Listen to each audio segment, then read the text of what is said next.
नमस्कार विद्यार्थियों, श्री श्याम कॉलेज की ऑनलाइन क्लासेज में आपका स्वागत है। इस क्लास में हम बीए बीएड थर्ड ईयर के लिए विश्व का प्रादेशिक भूगोल पढ़ रहे हैं। विश्व के प्रादेशिक भूगोल के अंतर्गत यह 12वां पार्ट है। पिछले जो भाग थे उसमें हमने एशिया महाद्वीप के उच्चावच के बारे में हम पढ़ रहे थे।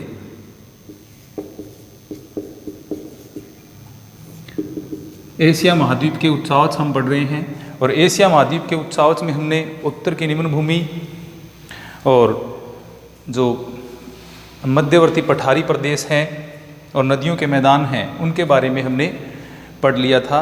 अब हम आगे इसमें देखते हैं दक्षिण प्रायद्वीपीय पठार।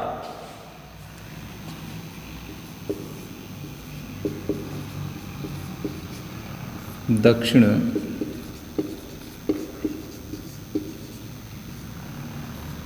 प्रायद्वीपीय पठार।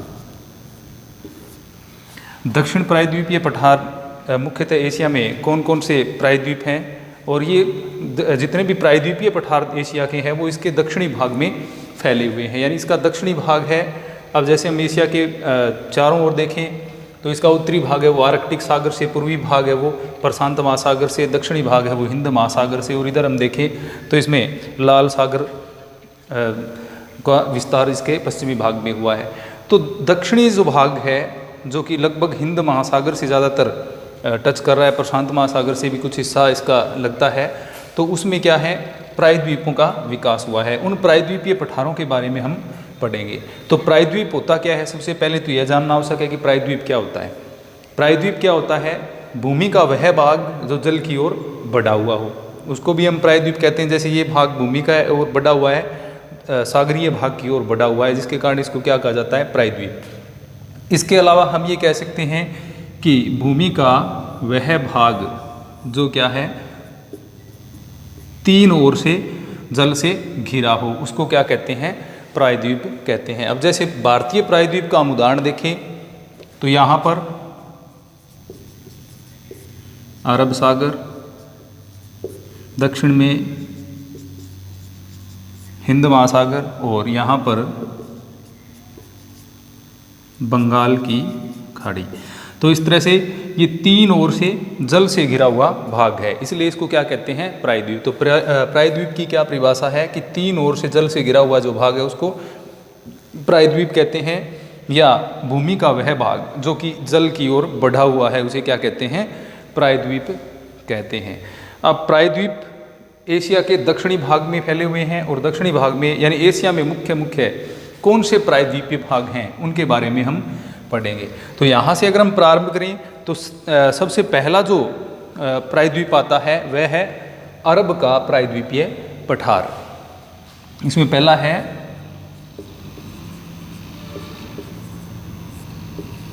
अरब का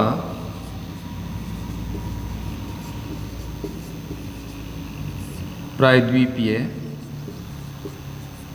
पठार।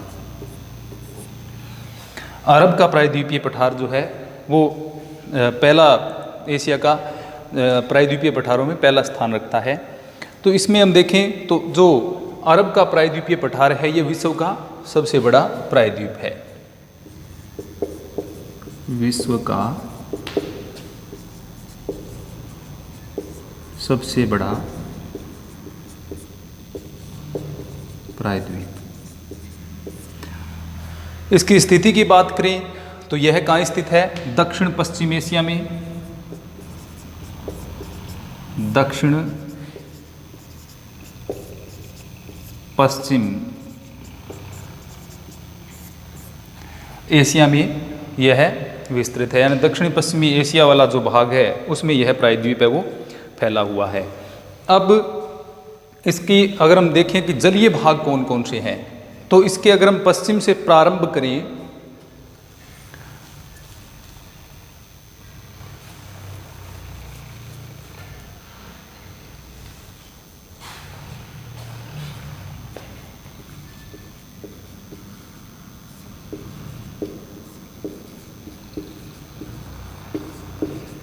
अरब का प्रायद्वीप, तो यहाँ से अगर हम प्रारंभ करें यानी ये प्रायद्वीपीय भाग है, यहाँ से लेकर के ये पूरा भाग इतना तीन ओर से जल से घिरा हुआ है, तो ये क्या है, प्रायद्वीपीय भाग है। जैसा कि हमने पढ़ा कि ये विश्व का सबसे बड़ा प्रायद्वीप है। अब देखते हैं इसको कौन कौन सी जो जलीय क्षेत्र है वो इसको घेरते हैं। तो सबसे पहले हम देखें इसके उत्तर पश्चिम में।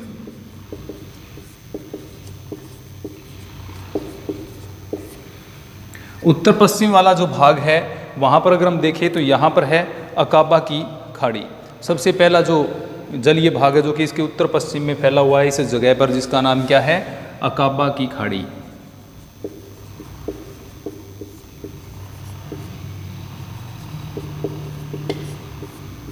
इस क्षेत्र में फैली हुई है।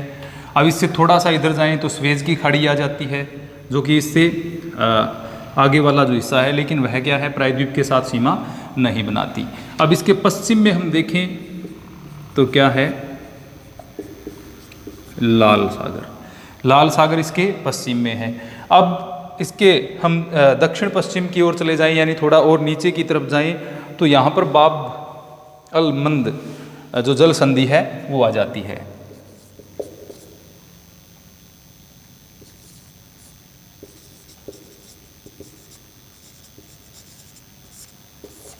बाब अल मंद अब जो जल संधि है वो यहाँ पर आ जाती है। इसको बैब इल मंडेब जल संधि भी कहते हैं। बाब अल मंदब संधि भी इसको कहा जाता है। जल संधि यानी एक संकरी जलीय पट्टी जो बड़े जलीय क्षेत्रों को आपस में जोड़ रही हो। तो यहाँ पर बाब अल मंदब जल संधि आ जाती है। जल संधि ये इसके दक्षिण पश्चिम में है। अब थोड़ा सा दक्षिण की ओर चले जाएं तो यहाँ पर आ जाती है अदन की खाड़ी। इस क्षेत्र में यानी दक्षिण में हम चले जाते हैं तो यहाँ पर है इसके अदन की खाड़ी। इससे थोड़ा सा और हम अगर अब यहाँ से पूर्व की ओर बढ़ते हैं तो जैसा कि हम जानते हैं ये वाला भाग किसका है, अरेबियन सी, यानी यहाँ पर आ जाता है अरब सागर। तो ये इसका जो दक्षिण वाला हिस्सा है इसमें अरब सागर। फिर यहाँ हम जाएं तो यहाँ पर आ जाता है ओमान की खाड़ी। यहाँ पर ओमान की खाड़ी है। अब इससे यानी इसका ये लगभग दक्षिण पूर्व वाला जो हिस्सा है वहाँ पर ओमान की खाड़ी है। और यहाँ पर हम यानी पूर्वी जो भाग है इसका, इसमें चले जाएं तो इस क्षेत्र में स्थित है फारस की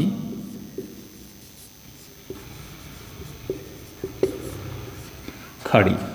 अब ये जो बीच में संकरी जलीय पट्टी है ये क्या है, इसको हारमुज की खाड़ी या हारमुज जल संधि भी कहते हैं। तो ये यहाँ पर है हारमुज जल संधि। ये हो गया फारस की खाड़ी। यानी इसके पूर्व की बात करें फारस की खाड़ी, फिर थोड़ा सा दक्षिण की ओर चलें हारमुज जल संधि, फिर दक्षिण पूर्व में देखें ओमान की खाड़ी, उससे फिर नीचे चले जाएं थोड़ा सा तो यहाँ पर अरब सागर आ जाता है। फिर उससे पश्चिम की तरफ जाएं तो अदन की खाड़ी आ जाती है। फिर उत्तर की ओर जाएं यानी इसके पश्चिमी भाग में देखें तो बाब अल मंदब जल संधि है, उससे उत्तर की ओर जाते हैं तो क्या आ जाता है, लाल सागर आ जाता है। यानी इसके पश्चिमी भाग में लाल सागर फैला हुआ है। इससे ऊपर जाएं अकाबा की खाड़ी। इस तरह क्या है, ये पूरा का पूरा जो भाग है वो विभिन्न छोटे एवं बड़े जल क्षेत्रों से घिरा हुआ है। तो ये जो पूरा भाग है ये क्या है, अरब का प्रायद्वीप।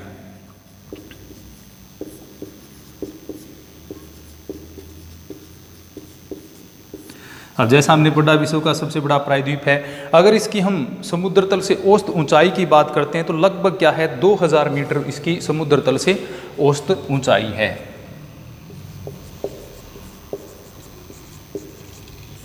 समुद्र तल से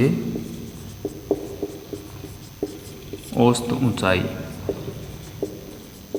ये है 2000 मीटर। यानी ये भाग जो है ये समुद्र तल से लगभग 2000 मीटर है ऊंचा। अब जैसा कि हम जानते हैं प्रायद्वीपीय पठार या पठारी भाग जो हैं वो क्या है, प्राचीन जो कठोर शैलें हैं उनसे बने हुए हैं, प्राचीन कठोर चट्टानों से ये बने हुए हैं। तो यहाँ पर क्या है, प्राचीन कठोर रवेदार चट्टानें पाई जाती हैं जिसमें क्या होता है, ग्रेनाइट और नीस जो है उसकी ज़्यादा प्रधानता मिलती है। ग्रेनाइट एवं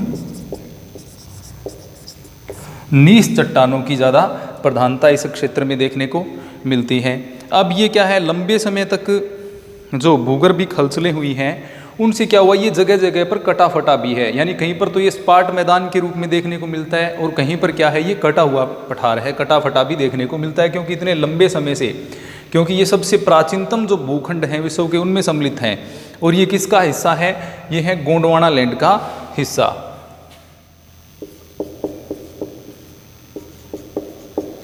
दक्षिणी एशिया के जो भी प्रायद्वीप हैं वो सभी किसका हिस्सा हैं, गोंडवाना लैंड का हिस्सा ये माने जाते हैं और सबसे ये प्राचीन है। अब जलवायु की दृष्टि से इसको हम देखें तो ये क्या है, शुष्क जलवायु वाला क्षेत्र है।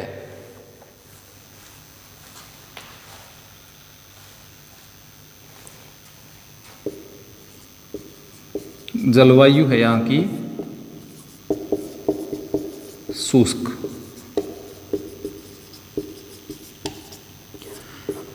अब यहाँ पर क्या है, ज़्यादातर मरुस्थलीय दशाएं पाई जाती हैं, शुष्क जलवायु है। अत्यंत शुष्क होने के कारण क्या है, अब ये जो चट्टानें हैं इनका क्या है, विखंडन हो गया, इनका आवरण जो है वो क्या हो गया, क्षय हो गया। ज़्यादा उष्ण जलवायु के कारण चट्टानों का क्या हो गया, विखंडन। अब विखंडन के कारण आवरण क्या हो गया, आवरण का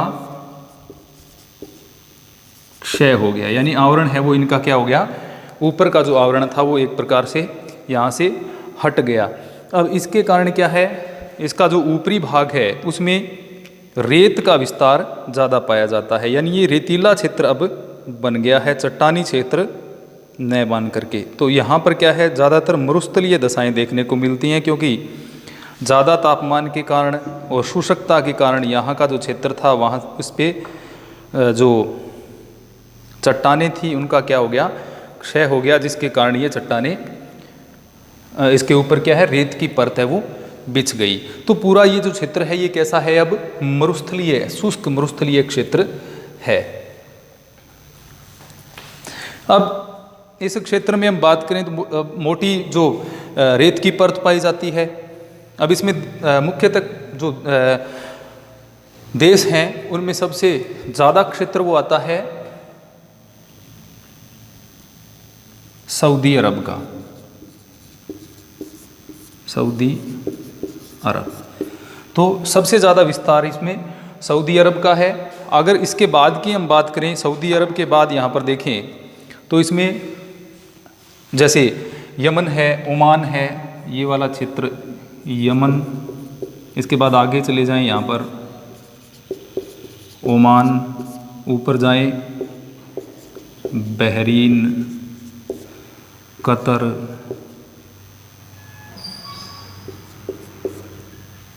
और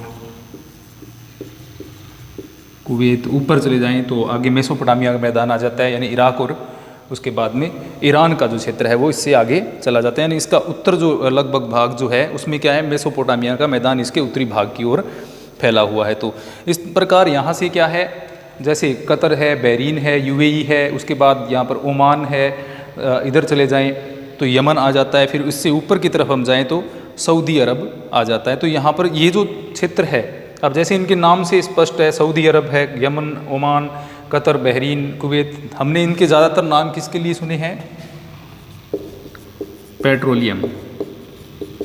और इन सबको ये जो क्षेत्र है इसको, ये जो देश हैं इनको क्या बोला जाता है, खाड़ी देश, खाड़ी देश, क्योंकि ये फारस की जो खाड़ी वाला क्षेत्र है इसके इधर ये जो एक प्रकार से घेरा बना हुआ है इनका, छोटे छोटे देश यहाँ पर हैं, तो इनको क्या बोला जाता है, खाड़ी देश इनको बोला जाता है। क्योंकि यहाँ पर देखिए आप, ओमान की खाड़ी है, अदन की खाड़ी है, ऊपर फारस की खाड़ी है, तो इस तरह से क्या ये खाड़ी क्षेत्र है और यहाँ जो देश हैं वो क्या कहलाते हैं, खाड़ी देश कहलाते हैं। तो ये जो अरब प्रायद्वीप है वो पेट्रोलियम और प्राकृतिक गैस जो है उसके यहाँ पर क्या है, विशाल भंडार पाए जाते हैं, पेट्रोलियम एवं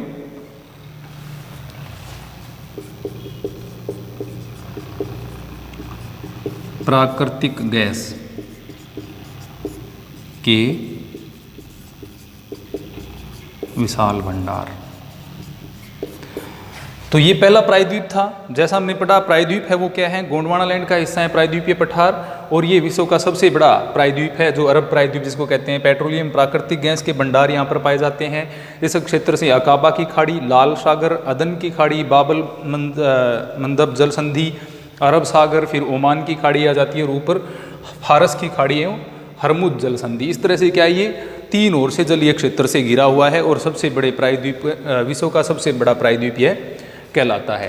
तो ये पहला प्रायद्वीप हो गया एशिया महाद्वीप का, जो कि अरब प्रायद्वीप के नाम से जाना जाता है। अब दूसरे हम प्रायद्वीप की बात करें तो हम आ जाते हैं भारतीय क्षेत्र में।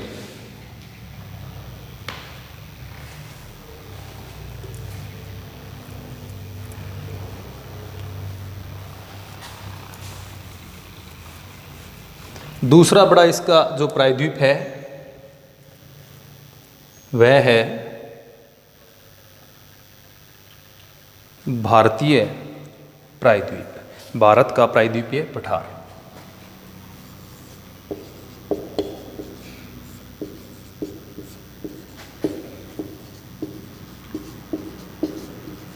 भारत का प्रायद्वीपीय पठार, यह भी किसका हिस्सा है, गोंडवाना लैंड का।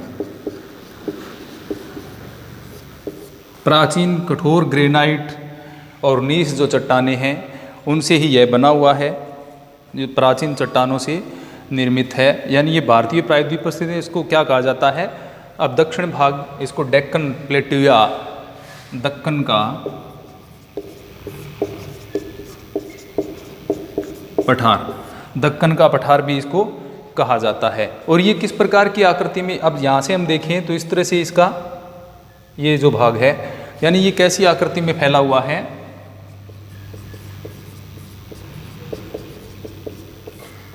त्रिभुजाकार आकृति इस पठार की है। त्रिभुजाकार आकृति में ये फैला हुआ है। अब इसकी हम समुद्र तल से अगर औसत ऊंचाई की बात करें तो लगभग 1400 मीटर इसकी औसत ऊंचाई है। औसत ऊंचाई 1400 मीटर। अब यहाँ पर इसके है अरब सागर, यानी पश्चिमी भाग में इसके अरब सागर है, दक्षिण में इसके हिंद महासागर, पूर्व में इसके बे ऑफ बंगाल यानी बंगाल की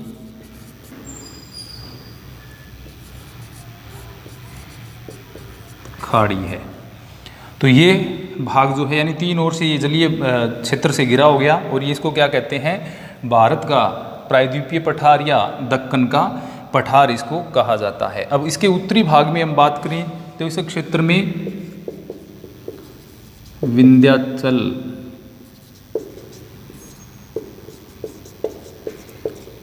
सतपुड़ा पर्वत श्रेणियां फैली हुई हैं। आगे जाएं तो इसमें जो राजहरा वगैरह की जो पहाड़ियां हैं उनका विस्तार इस क्षेत्र में हुआ है। यानी इसमें उत्तर में जो जिसको हम कहते हैं जो शिलोंग का पठार वगैरह है वो भी क्या है, प्रायद्वीपीय पठार का हिस्सा माना जाता है। यानी राजमहल पहाड़ियाँ हैं वो भी इसका ही हिस्सा माना जाता है। तो मुख्यतः यहाँ पर हम बात करें तो ये विंध्याचल एवं सतपुड़ा की पहाड़ियाँ फैली हुई हैं। ये वाला जो भाग है इसको पश्चिमी घाट पर्वत के नाम से भी जाना जाता है, यानी सह्याद्री जिसको कहा जाता है, वो इसके पश्चिम में फैला हुआ है। अब इसके हम विस्तार की बात करें तो ये मुख्यतः क्या है, जो राजस्थान का दक्षिणी पूर्वी भाग है, राजस्थान का दक्षिणी पूर्वी भाग राजस्थान, उसमें इसके अलावा मध्य प्रदेश का कुछ हिस्सा आ जाता है। इसके अलावा हम नीचे यानी दक्षिण की तरफ जाएं तो इसमें पश्चिमी आंध्र प्रदेश है, तेलंगाना है, उड़ीसा है, महाराष्ट्र है, झारखंड है। यानी नीचे का जो दक्षिणी भारत का जो हिस्सा है वो लगभग इसके अंतर्गत आ जाता है। कर्नाटक है, केरल, छत्तीसगढ़, तमिलनाडु, तो ये इसके अंदर लगभग क्या है 7 लाख वर्ग किलोमीटर का जो क्षेत्र है उसमें भारतीय प्रायद्वीपीय पठार फैला हुआ है। जो भारत का भूगोल है उसमें हम जो प्रायद्वीपीय पठार है भारत का उसको ज़्यादा विस्तृत रूप में पढ़ेंगे। अब इसमें क्षेत्र में भी हमने क्या देखा कि ये किसका भाग है, गोंडवाना लैंड का है। गोंडवाना लैंड के जो भाग हैं यानी प्राचीन स्थायी भूखंडों में ये आते हैं, और यहाँ पर इसमें भी क्या है बहुत सारी जो घटनाएं इसमें भी जो भूवैज्ञानिक इतिहास के अनेक घटनाओं से ये गुजरा है। तो अधिकांशतः ये क्या है, समुद्र तल से ऊंचा रहा है, यानी समुद्र तल से ये हमेशा लगभग यानी अतिक्रमण यहाँ पर समुद्र का नहीं हुआ है। तो इसमें क्या है, कई जगह पर जो अपरदनकारी घटनाएं हैं उसके कारण जो विभंजन या भ्रंश की जो क्रियाएं हुई हैं उसके कारण भ्रंश वगैरह का भी निर्माण इस क्षेत्र में प्रायद्वीपीय पठार में हुआ है। प्रायद्वीपीय पठार हालांकि जैसे अरब प्रायद्वीप था वो खनिज तेल में की दृष्टि से ज़्यादा महत्वपूर्ण है, लेकिन भारतीय प्रायद्वीप है वो जो धात्विक खनिज होते हैं उनकी दृष्टि से और इसके अतिरिक्त कोयला वगैरह जो पाए जाते हैं उनकी दृष्टि से ज़्यादा धनी है। अब इसकी औसत ऊंचाई हमने पढ़ ली, ये लगभग 1400 मीटर ऊंचा है। और दक्षिणी भाग में हम जाएं तो इसके जो नीलगिरी की हैं और जो इलायची की पहाड़ियाँ वगैरह हैं वो दक्षिणी भाग में इसके फैली हुई हैं। इसके अलावा इस क्षेत्र में जैसे यहाँ से हम बात करें नर्मदा, ताप्ती, और अगर हम दक्षिणी भाग की तरफ से कृष्णा, कावेरी, गोदावरी आदि जो नदियाँ हैं वो इस पठारी भाग में प्रवाहित होती हैं।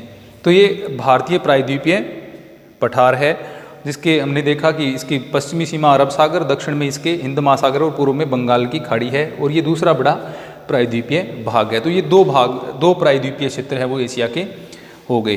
अब प्रायद्वीपीय पठार जो भारत का है उसके बारे में भारतीय भूगोल जो है उसमें ज़्यादा विस्तार से पढ़ेंगे।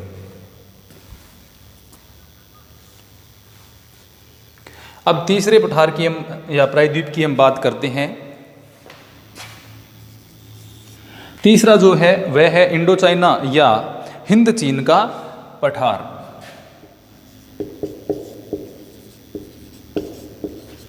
हिंद चीन का पठार। जो हिंद चीन का पठार है वो कहाँ पर फैला हुआ है, दक्षिणी पूर्वी एशिया में यह फैला हुआ है। और इसका अधिकांश जो भाग वो हिंद चीन यानी इसमें जो म्यांमार है जिसमें क्या ये कविचाऊ, शान और यूनान के जो पठार है वो इसमें सम्मिलित हैं। कविचाऊ, यूनान तथा शान, ये जो पठार हैं वो कौन से का हिस्सा हैं, हिंद चीन का जो पठार है, यानी ये वाला जो क्षेत्र है इसमें यह हिंद चीन का पठार फैला हुआ है। हिंद चीन पठार यह भी विशाल क्षेत्र है। जैसे इसमें इसकी जो औसत ऊंचाई की अगर हम बात करें तो धरातल से जो सागर तल है उससे इसकी औसत ऊंचाई जो है वो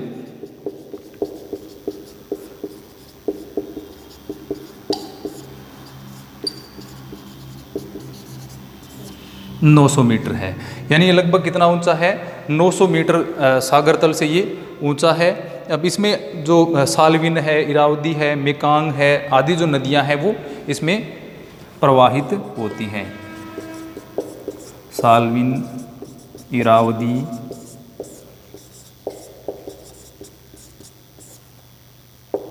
मेकांग, ये नदियां हैं वो इस पठारी भाग में ज़्यादा बहती हैं। इसका जो विस्तार है वो वियतनाम, लाओस और म्यांमार जो क्षेत्र है उसमें ज़्यादा है। वियतनाम, लाओस और म्यांमार, वियतनाम, लाओस और म्यांमार, इन देशों में इसका विस्तार हुआ है। इसके अतिरिक्त जो इसका दक्षिणी भाग यानी नीचे की तरफ हम जाएं यानी थाईलैंड वाले क्षेत्र की तरफ ये चली जाती है, जिसमें क्या रेड नदी वाला जो क्षेत्र है वो भी इसमें आता है, जैसे रेड या जेचवान नदी जिसको कहा जाता है। अब इस भाग में क्या है, अनेक जो ज्वालामुखी पर्वत हैं वो भी पाए जाते हैं। अब इसमें मुख्यतः चट्टानें कैसी पाई जाती हैं, ज़्यादातर इसका विस्तार वो चूना पत्थर वाली चट्टानें इसमें पाई जाती हैं। चूना पत्थर चट्टानें, तो चूना पत्थर वाली जो चट्टानें हैं उससे इस पठारी भाग का जो है वो निर्माण हुआ है। अब इसमें इसके अलावा ग्रेनाइट, नीस और चूना पत्थर। ग्रेनाइट, नीस तो जो गोंडवाना लैंड है ये भी क्या है, गोंडवाना लैंड का हिस्सा है। ग्रेनाइट एवं नीस गोंडवाना लैंड की मुख्य चट्टानें हैं। इसके अतिरिक्त क्या है, इसमें कौन सी चट्टान देखने को मिलती हैं, चूना पत्थर की चट्टानें। और सालविन, इरावदी, मेकांग जो नदियाँ हैं वो इस पठारी भाग में प्रवाहित होती हैं। तो चीन के जो दक्षिणी भाग वाला क्षेत्र है उसमें क्या है, इसका विस्तार हुआ है, जिसमें वियतनाम आ जाता है, जो लाओस आ जाता है, और म्यांमार वाला जो क्षेत्र है वो इसमें आ जाता है। तो ये जो भाग था जिसको हिंद चीन या इंडो चीन का पठार कहते हैं, ये पठार क्या थोड़ा विद्रित रूप में है, यानी बिखरा हुआ रूप में मिलता है, क्योंकि ये जो नदियां हैं इन्होंने इस क्षेत्र में क्या है कटाव ज़्यादा किया है, इसलिए ये कैसे रूप में पाया जाता है, विद्रित रूप में यह पठार है वो पाया जाता है। तो इस प्रकार हमने जो एशिया महाद्वीप है उसके 3 जो प्रायद्वीप हैं या प्रायद्वीपीय पठार हैं उसके बारे में पढ़ा, जिसमें पहला अरब प्रायद्वीप है जो कि विश्व का सबसे बड़ा प्रायद्वीप है, उसके बारे में पढ़ा। उसके बाद भारतीय प्रायद्वीप या दक्कन के पठार के बारे में पढ़ा, और अब ये हिंद चीन के पठार के बारे में पढ़ा। तो ये 3 जो है वो मुख्यतः एशिया के प्रायद्वीपीय पठार हैं जो कि दक्षिणी एशिया में फैले हुए हैं। दक्षिण पश्चिम में अरब प्रायद्वीप, दक्षिण में भारतीय प्रायद्वीप, और दक्षिण पूर्व में हिंद चीन का पठार या हिंद चीन प्रायद्वीप। ये 3 प्रायद्वीप एशिया में है। अब अगली क्लास में हम जो द्वीप समूह हैं या द्वीप मालाएं एशिया में पाई जाती हैं उनके बारे में पढ़ेंगे। धन्यवाद।